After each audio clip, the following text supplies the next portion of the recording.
इसको भी डुबा दे भाई, हाँ इसको भी डुबा दे।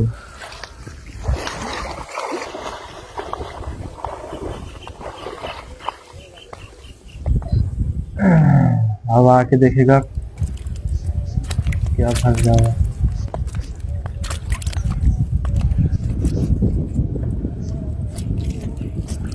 पानी के अंदर कोई है लगता है, जो चिकन को खा रहा है, हो सकता है।